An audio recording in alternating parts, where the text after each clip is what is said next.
good evening students. So today I am here with a new lecture and this lecture is about the dimension analysis and हम जो है dimension analysis के last application की तरफ हैं. Last previous जो दो वीडियोस थे उसमें मैंने फर्स्ट और सेकंड एप्लीकेशन को डिस्कस कर लिया था. First application was about the conversion from one system of unit to second और अनदर सिस्टम ऑफ यूनिट. और जो दूसरा एप्लीकेशन था उसमें हमने ये देखा कि कोई इक्वेशन जो है डायमेंशनली करेक्ट है या नहीं है, उसे हमें प्रिंसिपल ऑफ होमोजेनिटी का यूज़ करके प्रूव किया कि कोई रिलेशन वैलिड है या नहीं है, डायमेंशनली करेक्ट रिलेशन है या नहीं है. तीसरा जो हमारा लास्ट और सबसे इंपॉर्टेंट एप्लीकेशन है डायमेंशन एनालिसिस का, वो है to derive the relationship between any two और different physical quantities. Physical quantities के बीच में किसी रिलेशन को ड्राइव करना ही हमारा जो है लास्ट इसका एप्लीकेशन है डायमेंशन एनालिसिस का. It has been asked in many competitive और various board exams, so this is very important. मैं इसको एक एग्जाम्पल को लेके आपको समझाने की कोशिश करने जा रहा हूँ. ये एग्जाम्पल एनसीईआरटी की बुक से लिया गया है. एग्जाम्पल में इसमें टाइम पीरियड के बारे में पूछा गया है, तो मैं क्वेश्चन पढ़ रहा हूँ आपके सामने. Time period of simple pendulum depends on mass, length and acceleration due to gravity. Determine the या derive the expression for the time period. देखो इस एप्लीकेशन में क्या होगा कि आपके पास कोई एक क्वांटिटी दे के रखी होगी जिसको ये बताया होगा कि ये इन इन चीज़ों के साथ इन इन फैक्टर्स पे इन इन फिजिकल क्वांटिटीज़ पे डिपेंड करती है. कोई एक क्वांटिटी डिफरेंट फिजिकल क्वांटिटीज़ पे डिपेंड करती है. कैसे डिपेंड करती है, इन्वर्सली है या डायरेक्टली डिपेंड करती है, ये चीज़ आपको फाइंड आउट करनी होगी. क्या उसकी कुछ पावर है उनके साथ, या उन उन जिन क्वांटिटीज़ पे डिपेंड कर रही हैं क्या उस क्वांटिटी की पावर स्क्वायर है, इन्वर्स है या रूट है, वो चीज़ें आपको फाइंड आउट करनी होंगी.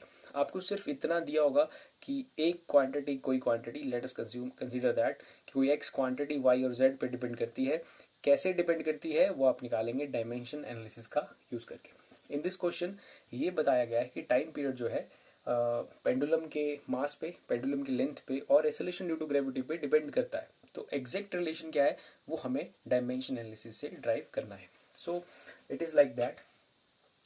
Time period depends on mass, length and acceleration due to gravity. तो सबसे पहले हम ऐसा कुछ लिख लेंगे जो जो हमारे पास गिवन दिया होगा. उसके बाद हम प्रोपोर्शनलिटी के साइन को हटाएंगे. प्रोपोर्शनलिटी के साइन को हटाने के बाद यहाँ पर हम एक कांस्टेंट इंसर्ट कर देंगे, एम एल जी. एंड ये जो कांस्टेंट हम डाल रहे हैं, जब भी हम प्रोपोर्शनलिटी के साइन को रिमूव करते हैं, we insert some constant there.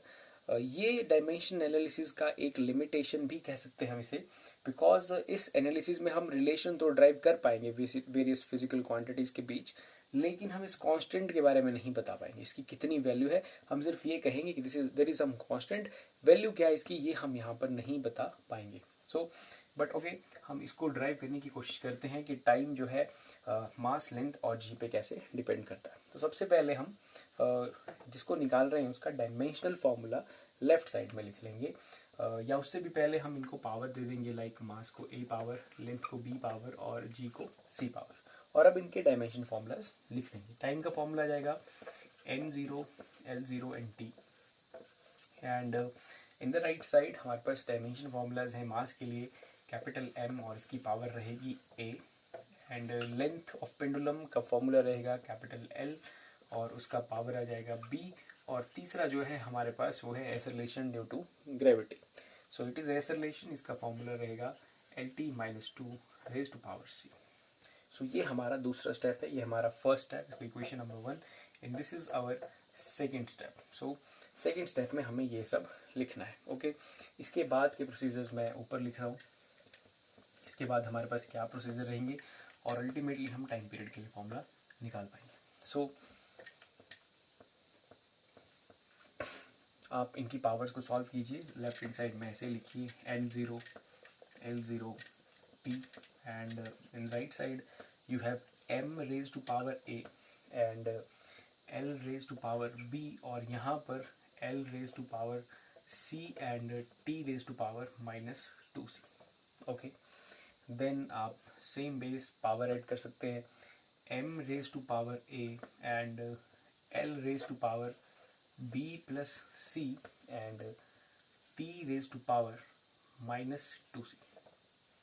So here we have m raised to power 0, l raised to power 0 and t. हम इसको और सॉल्व करेंगे। मैं इस चीज़ को रिमूव कर रहा हूँ, इस इक्वेशन नंबर 1 को यहीं छोड़ रहा हूँ, यहाँ जाके मुझे लास्ट में वैल्यूज़ को पुट करना है और एक्सप्रेशन को जो है ड्राइव करना है। ओके, सो m को m से कंपेयर कीजिए। m की पावर यहाँ कितना है, a, यहाँ m की पावर क्या है, 0। We use the principle of homogeneity again here, so a can be written as 0। l की पावर क्या है, b प्लस सी, और यहाँ l की पावर कितनी है, 0, तो आप इसको 0 के सामने इक्वेट कर दीजिए। तो we have b plus C is equal to 0। t की पावर क्या है, -2c, और यहाँ t की पावर क्या है, 1। सो आपको c की वैल्यू आ जाएगी -1/2। तो दो चीज़ें आप कैलकुलेट कर चुके हैं, a की वैल्यू 0 आ चुकी है एंड c की वैल्यू -12 आपके पास आ चुकी है। आप इस इक्वेशन में जाइए, b plus C is equal to 0 लिखा गया है, तो c को जब आप यहाँ पुट करेंगे -1/2 is equal to 0, so b is equal to, उस तरफ जाके प्लस का हो जाएगा, यू विल गेट 1/2। इस तरह से आपने तीनों चीज़ों को निकाल दिया। a का वैल्यू भी आपके पास आ चुका है और c का वैल्यू भी आ चुका है और आप b का वैल्यू भी निकाल चुके हैं। अब इन सभी वैल्यूज़ को आप इक्वेशन नंबर 1 में ले जाइए, आपके पास टाइम का एक्सप्रेशन आ जाएगा। You have k m raise to power a की वैल्यू कितनी है, 0, l raise to power b की वैल्यू कितनी है, 1/2, and g raise to power c, और c की वैल्यू कितनी है, -1/2। So this is the result जो हमें मिल चुका है लास्ट में, टाइम पीरियड का रिलेशन डिफरेंट क्वांटिटीज के साथ। So we have time is equal to k, anything raise to power 0 is just 1, तो ये वाली चीज यहाँ से लिखना है, लिखना कोई फर्क नहीं पड़ रहा है। l की पावर हाफ और g की पावर भी हाफ, ये -1/2 था, नीचे आके प्लस का 1/2 हो गया। So time period is equal to k under the root l upon, या जो भी आपने लिया है, कैपिटल L या small l, capital L upon g। So we have the expression for time period. इस तरह से हमने टाइम पीरियड का एक्सप्रेशन फाइंड आउट कर दिया। So t is equal to k root L upon g is our answer. और जो k की वैल्यू होती है वो बेसिकली 2π रहती है, बट वो हमें यहाँ डिटरमिन नहीं करनी है, ना ही हम कर पाएंगे इस एनालिसिस का यूज़ करके। So but we can find the relation between length as well as between time and as well as in between g। तो देखिए क्वेश्चन में दिया था it depends on the mass, but it is not depending on the mass, ये mass के ऊपर depend नहीं कर रहा है।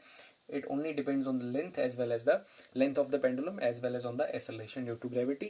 और एक के साथ डायरेक्टली डिपेंड कर रहा है, एक के साथ इन्वर्सली, साथ में दोनों की पावर्स हाफ और हाफ है। So this is the relation between time period and length and acceleration due to gravity. तो इसी तरीके का यूज करके आप वेरियस क्वेश्चंस में रिलेशन ड्राइव कर सकते हैं। आई होप आपको समझ आया होगा लेक्चर।